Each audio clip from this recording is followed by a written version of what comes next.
तो सबसे पहले तो इस बाबा के खिलाफ एक एफआईआर दर्ज होनी चाहिए देशद्रोह के मामले में। जब इसे पता था कि सैकड़ों जिंदगी जाने वाली है और उसके बावजूद भी इसने नहीं बताया, तो इसका मतलब यह है कि अगर भविष्य में कोई भी हादसा होगा या कोई भी भारत के अंदर दुर्घटना होगी तो उसका जिम्मेवार यही बाबा होगा, क्योंकि इसे पता था।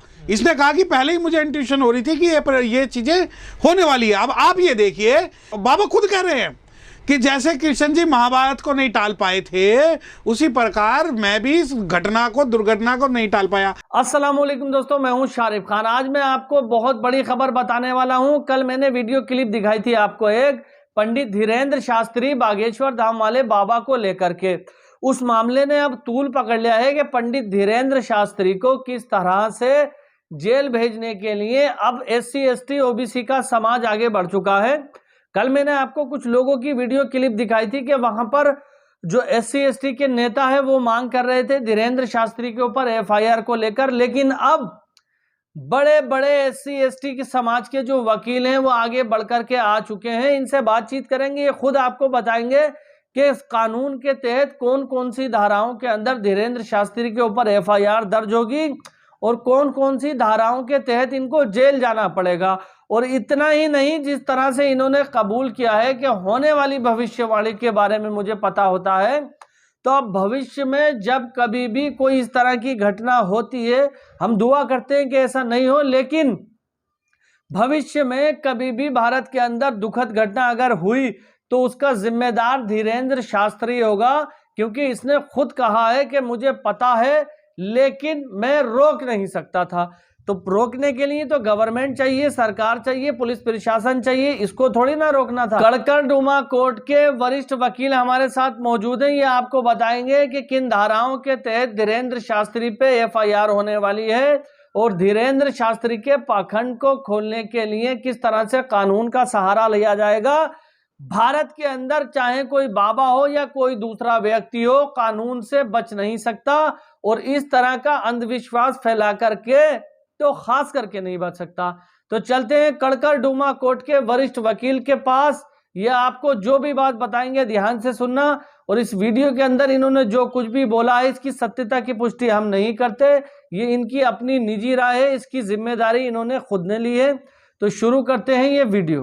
तो सबसे पहले तो इस बाबा के खिलाफ एक FIR दर्ज होनी चाहिए देशद्रोह के मामले में।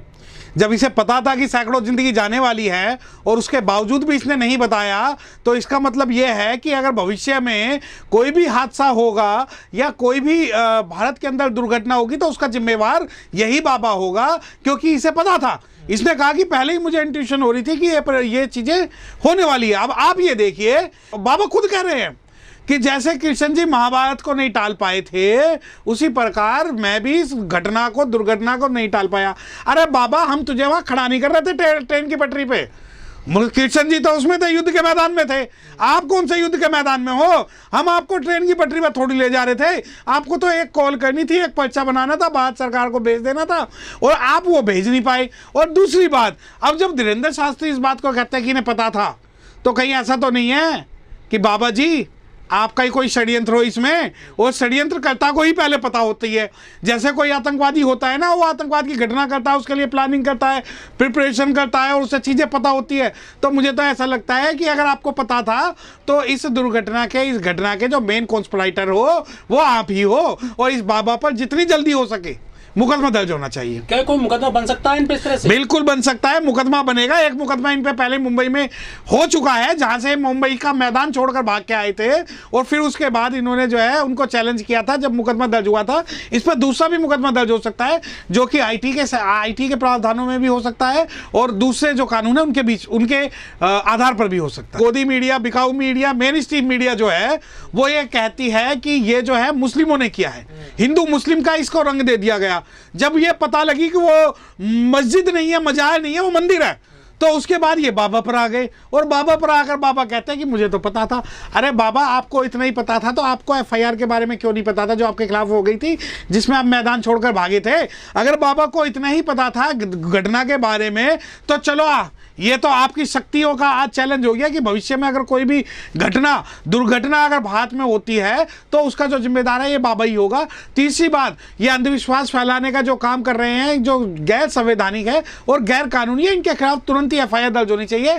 परंतु कहीं ना कहीं ये जो है स्टेट स्पॉन्सर्ड टेररिज्म टाइप का एक प्रोपोगेंडा इन जैसे बाबाओं के द्वारा तैयार किया जा रहा है। देखिए, इज्जत तो इनकी बच गई जब इज्जत इनके भाई गोली चलाते हुए जाति सूचक शब्दों का प्रयोग करते हैं। इज्जत तो इनकी बची हुई है जब ये मुंबई से भागते हैं। इज्जत तो इनकी बची हुई है जब ये इन्हें यह तक पता नहीं लगता कि इनका भाई क्या कर्म कांड करने वाला है। और इज्जत तो इनकी ये बची हुई है कि ये चैलेंज कुछ और करते हैं, बोलते कुछ और है, और कुछ लोग मानते हैं कि इनमें देवीय शक्ति है। अरे भैया, देवीय शक्ति है तो भारत का जो रुपया गिर रहा है इसे ऊपर करा दो, जो हमारी जीडीपी डाउन है इसे अपग्रेड करा दो, जो भारत जो आज नाइजीरिया से भी ज्यादा गरीब देशों की श्रेणी में, इसमें कुछ कर दो। अगर आपके अंदर कोई भी देवीय शक्ति है तो कल से मैं भी आपको मानने लग जाऊंगा। नहीं, बिल्कुल होती है। ये जो जन्मजात आरक्षण वाले मेरिटधारी जो रेलवे को चला रहे हैं, भारत सरकार को चला रहे हैं, जिसके आज तक सबसे ज्यादा सेक्रेटरी रहे हैं भारत में, जिनके जस्टिस रहे हैं भारत में, जिनके आईएएस ऑफिसर डीएम रहे हैं, जिनके मंत्री रहे हैं, जिनके संतरी रहे हैं, और जिस प्रकार का ये आरक्षण जन्मजात जाति के आधार पर, चोटी का आरक्षण, जो मंदिर का आरक्षण, जो ये आरक्षणधारी है, इनकी वजह से ही सबसे ज्यादा नुकसान हो रहा है और इस प्रकार की दुर्घटनाएं हो रही है। और अगर इस प्रकार का आरक्षण भारत में बना रहेगा तो वो दिन दूर नहीं है जब भारत जो है दुनिया के अंदर सबसे ज्यादा एडमिनिस्ट्रेटिव फेलियर स्टेट बन जाएगा। क्योंकि यहां पर जो योग्यता है, योग्यता सिर्फ जाति है, वो जाति जो है एक विशेष वो जाति है जो अपने आप को यहां पर सर्वश्रेष्ठ सिद्ध करती है। देखिए, आप शायद कफन तक नहीं मिले और एक वीडियो सर्कुलेट हो रही है जिसमें लाशों को वो गाड़ियों में डाल रहे हैं, और उस लाशों को इस प्रकार डाल रहे हैं कि शायद जानवरों की लाशें भी, अगर मैं बताऊं इस प्रकार की लाशें अगर गायों की एक आधी डाल देते तो पूरे भारत में हाहाकार हो जाता, हंगामा हो जाता कि क्यों आपने गाय माता की जो लाशें वो इस प्रकार डाली है। परंतु जो मनुष्य मरे हैं, जो मानव मरा है, जो ह्यूमन मरा है, जो पैसेंजर मरे हैं, उनकी लाशों पर आज कोई बात करने वाला नहीं है। उम्मीद करता हूं दोस्तों ये वीडियो देखकर आपको बहुत कुछ जानने को मिला होगा। और जिस तरह से पंडित धीरेंद्र शास्त्री ने ये बयान दिया था कि मुझे पता था सब कुछ, लेकिन उसके बाद भी रोकना मेरे बस में नहीं था। इस बयान को लेकर के जो कुछ भी वकील साहब ने कहा, क्या वो सही कहा या गलत कहा, इस पर अपनी प्रतिक्रिया जरूर दें। और मैं बताना चाहूँगा कि भारत के अंदर मुझे तो आश्चर्य होता है कि आज भी लोग इतने अनपढ़ रह चुके हैं। मतलब अनपढ़ तो अनपढ़, पढ़े लिखे लोग भी इस तरह के अंधविश्वास में फंस सकते हैं। ये मतलब कि अजीब सी बात है। विदेशों में लोग इस चीज को देखते होंगे तो बड़ा हंसते होंगे कि एक व्यक्ति जो सामने बैठ करके अपने आप को चमत्कारी होने का दावा करता है और हजारों लाखों की तादाद में वहां पर भीड़ आती है और उनको एक, आप मान के चलिए, एक भगवान के जैसा ही उनको दर्जा दिया जाता है। एक भगवान समझकर ही लोग वहां उन्हें पूजते हैं। आज के दौर में, इंटरनेट के जमाने में लोग चांद पर पहुंच चुके हैं। मतलब आप ये मानिए कि गांव का भी अगर छोटे से छोटा बच्चा भी होता है तो वो भी इतना चतुर और चालाक है कि दुनिया को पहचान रहा है। उस समाज के अंदर लोग लाखों की तादाद में धीरेंद्र शास्त्री जैसे लोगों की पिंडाल में जाते हैं। वहां पर ये मानते हैं कि हाँ, पर्चा लिख करके भविष्य बताया जा सकता है। ट्रेन जैसी दुर्घटना होने वाली है, ये धीरेंद्र शास्त्री को पता चल जाता है। मतलब कहाँ पर लोगों का माइंड डेवलप किया गया है, कहाँ पर लोगों के माइंड को डाइवर्ट किया गया है। फिलहाल ये आप लोगों का निश्चय है, आप इस पे सोचिए और हमें भी बताइए। अगर आप मेरे चैनल पर पहली बार आए तो चैनल को सब्सक्राइब करके बेल आइकन पर ऑल का बटन सिलेक्ट कर लें। बाकी इंशाल्लाह फिर मिलूंगा इसी तरह की एक नई वीडियो के साथ। दुआओं में याद रखना। खुदा हाफिज। जय हिंद, जय भारत।